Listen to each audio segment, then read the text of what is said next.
మహిళలు, వైద్యులపై హింసను అరికట్టాలి. నల్గొండ జీజీహెచ్లో ఘనంగా అభయ దినోత్సవం. వైద్యులు, ఆరోగ్య సంరక్షణ సిబ్బందిపై జరుగుతున్న దాడులని తక్షణమే అరికట్టాలని, మహిళల రక్షణకి ప్రతి ఒక్కరూ గళమెత్తాలని నల్గొండ ఆబ్స్టెట్రిక్స్ అండ్ గైనకోలాజికల్ సొసైటీ అధ్యక్షురాలు డాక్టర్ వసంతకుమారి పిలుపునిచ్చారు.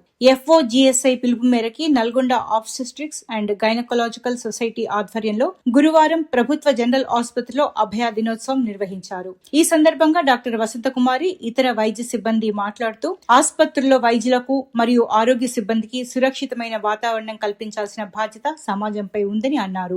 హింసకి వ్యతిరేకంగా ప్రతి ఒక్కరూ నిలబడాలని స్పష్టం చేశారు. ఆసుపత్రి ప్రాంగణంలో నిర్వహించిన ఈ అవగాహన కార్యక్రమంలో ఇంటర్న్స్, నర్సింగ్ సిబ్బంది, విద్యార్థులతో కలిసి సుమారు 320 మంది పాల్గొన్నారు. కార్యక్రమం విజయవంతానికి సహకరించిన జీజీహెచ్ సూపరింటెండెంట్ డాక్టర్ జయలత, ఆర్ఎంఓలు doctor Yashoda, doctor Arundhati, doctor Swapna, doctor Ratna, doctor Mahesh, doctor Kiran, nursing superintendent Neelabai బృందానికి, షీ టీం ప్రతినిధి నరసింహకి, NALOGS తరపున ధన్యవాదాలు తెలిపారు. ఈ కార్యక్రమంలో NALOGS కార్యదర్శి డాక్టర్ రాజేశ్వరి, కోశాధికారి డాక్టర్ లీలావతి, సంయుక్త కార్యదర్శులు డాక్టర్ విశ్వజ్యోతి, డాక్టర్ సింధూర తదితరులు పాల్గొన్నారు.